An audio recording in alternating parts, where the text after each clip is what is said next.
So today I've been making some masks. I've been really pleased with how they've been turning out, but I wasn't able to find a video that had everything I wanted on it. There were lots of different designs. A lot of them were too complicated for me to make. Some of them just didn't really work out. So I've used different designs from different videos, and I've come up with one that I think is really easy, looks really good. It's got nice neat pleats, and I thought I'd share with you how I made it. So I'm a real novice sewer. I haven't picked up a sewing machine in 20 years, but I thought these were probably easy enough. And it's the kind of case of if I can do it, you can do it. It took me only 15-20 minutes to make this. So yeah, why don't you give it a go? If you've got a sewing machine, have a try. If you're an experienced sewer, you'll probably do this in 5 minutes. They're really quite easy. But it's got the features I wanted. So it's got the nose wire to keep it nice and tight around your nose. It's also got a pocket you can put a filter in. And it fits really well, so put it on, demonstrate it for you. Comes down over the mouth nicely, has the wire. Yeah, I'm really pleased with how that turned out. So give it a go, follow along and see what you can come up with. The first thing we're going to do is cut a rectangle of material, so you don't need any pattern or anything complicated. You just need to cut it, so it's going to be 21 centimetres this way and 42 this way. Now a lot of the videos that I saw, it was 20 by 40. I don't know if I've got a big face, but I found those too small, so 21 by 42. Then you're going to fold it in half with the inside, with the outside on the inside. You might even say inside out. And iron, so you've got a nice sharp crease. And then at each end, you're going to fold over kind of as small as you can get away with, probably ½ centimetre on each side for a hem, and that's the first thing we're going to do, is sew this hem. Okay, so the first thing we need to do is sew the hem over that we ironed.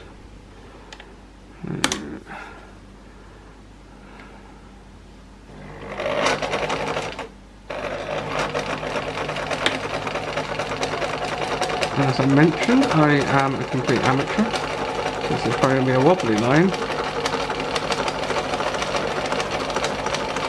But let's see what we can do.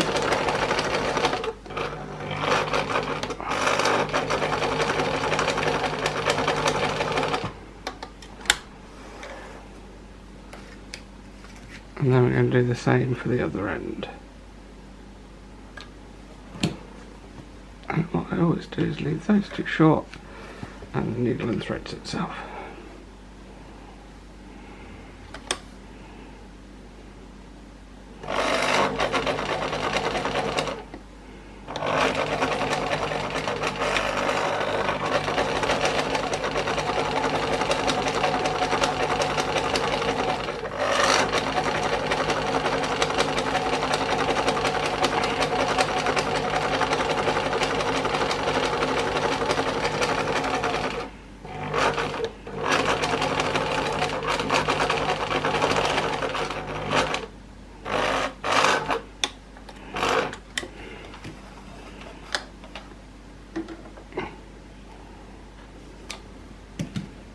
Okay, next thing we need to do is add some wire. This is going to be the nose wire to bend around to shape against your nose, so there's not a big gap.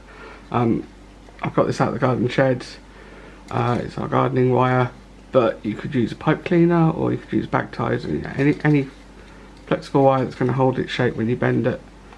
So it doesn't need to go all the way across. I'll cut it about there, and not with the best scissors for sewing.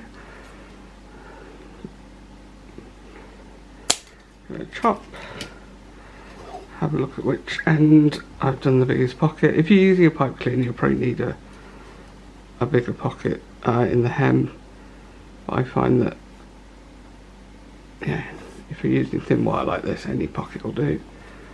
So that can go in there, and that's our nose wire. So the next thing we need to do is sew some elastic in, and most people do this with pins, but I don't get on with pins. I find that they crease everything up and pull and things, so I'm doing it without pins. So this is my unique method, which is probably terrible So I've got two bits of elastic. They're both 18 centimetres long, which I find is about right for me, but you may want smaller. I think my maths are on the large side. What we're going to do is we're going to rely on the ironing we did earlier, and that crease there. And I'm just going to tuck one of the pieces of elastic in there, fold that over, holding on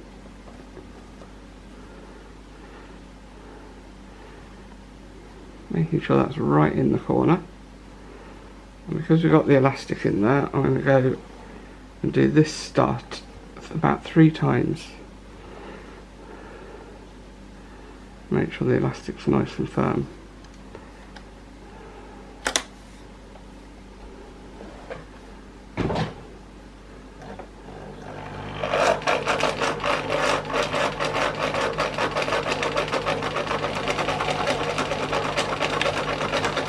So we're going to sew all the way down the edge, stopping at the end. Well, not quite at the end, we're going to stop a little bit from the end, because then what we need to do is put the other end of the elastic in. We're going to go that far. I'm going to kick the tripod, sorry about that. So we need to make sure there's no twists in the elastic, it's all nice and flat. It's shorter than the material, so it's going to pull your material. I really could have done with stopping a little bit sooner than that. That's going to go there. That's going to go there. Put the foot down. And again.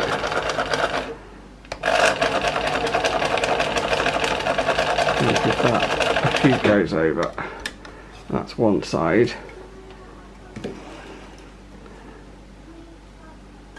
So what we're going to do now, so I don't lose my thread. What's going on? What has happened? I've lost the bobbin thread. No, I haven't. We're all good. And you can see it's all rucked up now because the elastic's smaller than the thread, so it's a little bit tight. I'm going to do the same here. I'm going to do it on this side.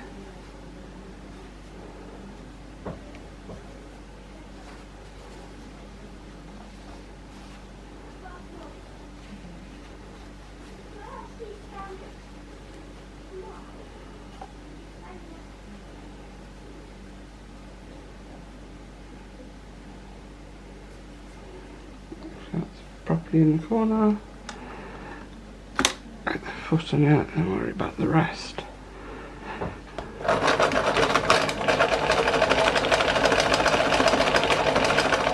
Right, this time I'm trying to give myself a little bit more room at the other end. So make sure the edges are nice and neat.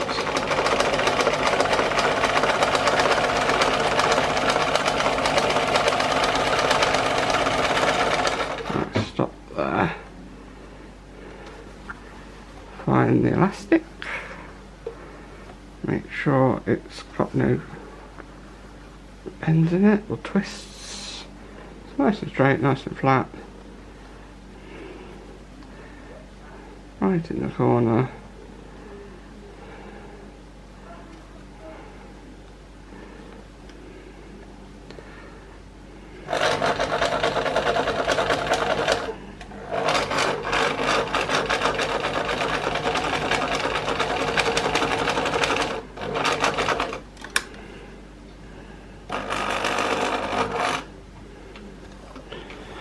And pull that through. Okay, so I've moved over to the ironing board. This is what we ended up with, a little bag. I'm going to turn that inside out. And we're going to use the elastic to pull the corners out, because if it comes off, it's better to do that now than it is when you're wearing it. So it's a good way of testing the elastics. Okay, so we now have rucksack for a teddy bear, basically. Right, next step are the pleats. So if you've got a front or back, you need to work out which one your front is, and what we're going to do is fold from the top down to the halfway mark, and from the bottom a quarter of the way up, and this is the front. Okay, so we're folding the front away. This is the bit that's going to go next to your face, and this is the bit on the outside. So we're folding at a quarter point so it lands halfway, at an eighth point so it lands at the quarter. I'm going to give that a press, and I'm going to fold in half completely. This is going to be the kind of guide for the pleats. So I open that out so that the pleats point outwards, and the bottom is at the bottom, and then we're just going to use that to make our pleats. So the way you get the size right is you make sure that where the down part of the next one is kind of running along the edge of the up part of the one below. So you never have too much material coming out or going in. You're always going through about the same number of layers of material. Give that an iron, and that is going to be the mask. All we need to do now is seal the edges. Okay, back at the machine. Right, let me show you this. So, can you see how each pleat lines up with the next one?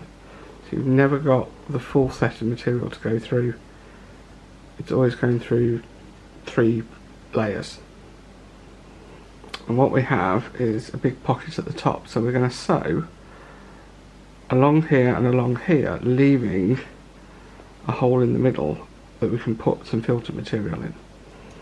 So we'll start off, they reckon about 6 centimetres. I found that a little bit small for getting the material in, and you don't need to be precise. So I'm not going to measure it, I'm just going to eyeball it. I'll put that down, and this piece of this line of stitching here, I need to make sure we're that side of it, because on the other side we've got the wire. I don't want to go through that wire. So let's sew those 4 sides up. Do the back stitching.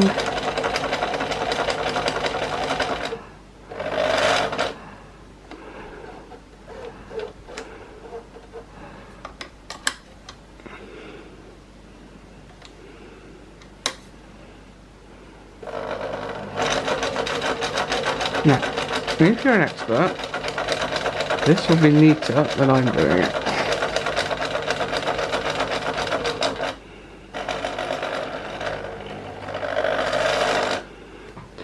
Fits into my category of good enough.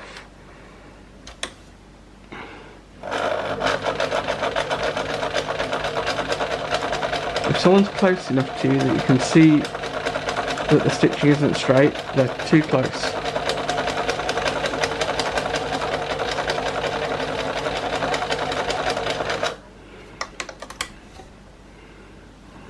I'm just going to do one more stitch there.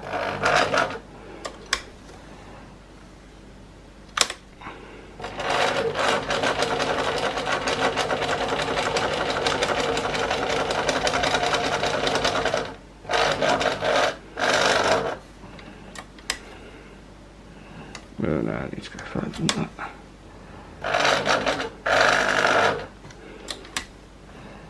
That's better. Let's go about that far, I reckon. So it's all a bit vague. A lot of the measurements you read aren't that important. What is important is the width. The width has to be right, the elastics has to be right. That is the size of your mask. The rest of it isn't so important. It expands out over your face, and if it expands a little bit more or less, it's fine, it should fit okay. So let's show you what it looks like. So here's the finished mask. We've got the hole in the top. I've measured this now, it's 7 centimetres. You can put a filter in there, so they recommend anything non-woven, so a piece of kitchen towel or a dried out baby wipe, something that's disposable. Just gives an extra level of filtering. It's 7 centimetres, but it doesn't need to be accurate, as long as it's big enough that you can fit the filter in, but not so big that it's going to come apart when you put it on. You've got the pleats, and they expand out, so it covers your entire face. Again, because of how it expands to the full size of the material, it doesn't matter if the pleats are slightly different size, or if you've only got 2, or as long as you've got some pleats. This method works really well to get the size roughly right and end up with kind of the right width here to fit the side of your face. So yeah, just put it on, stretch it down, and make sure you pinch the top so you don't get loads of air coming out by your layers. There you go. So this is one I've made for a friend of mine. It's mine's going to be more camo material. But yeah, it fits really well. She's tried it on as well. We sterilised it in between with some steam. But yeah, quite happy with that. If I can do it, so can you. So give it a try.